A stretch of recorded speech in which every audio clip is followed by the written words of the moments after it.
Geologists are tracking where the next landslide may happen as our record-breaking snowpack continues to melt. Yes, years ago, a neighborhood in North Salt Lake was destroyed in a landslide. That's where we find ABC4 Northern Utah correspondent Kate Garner.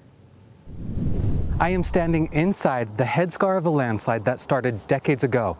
And back then, you would have been easily able to step from the top of one side to the other. Near the bottom of the Spring Hill landslide, a delightful daffodil blooms.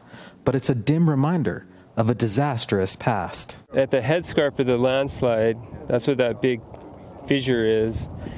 And so in the late 90s, when this thing first started happening, there were 18 homes down there that are no longer there.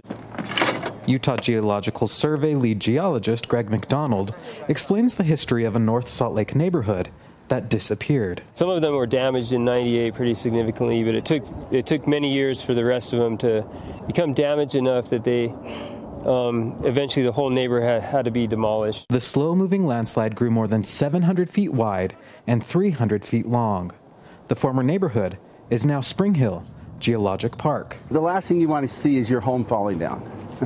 You know, I had a problem on a home I built in Hurricane where an underground water leak caused my home to break in half. So I know that pain.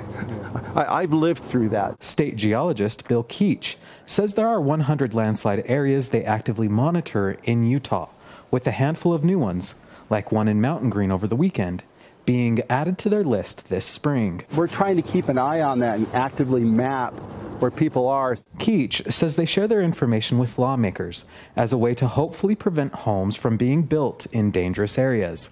And when a landslide happens, they send lead geologists like Ben Erickson to the site. We go out to assist the local, either the homeowner, property owner, local governments to help identify what the extent of the damage is and if there's any further hazard they need to be aware of. They praise the Mountain Green homeowner for being active in removing debris away from the home, but say historically, the area the home is built in is prone to landslides. The geologists say the state has come a long way in monitoring areas that could be prone to landslides before allowing developments to go in.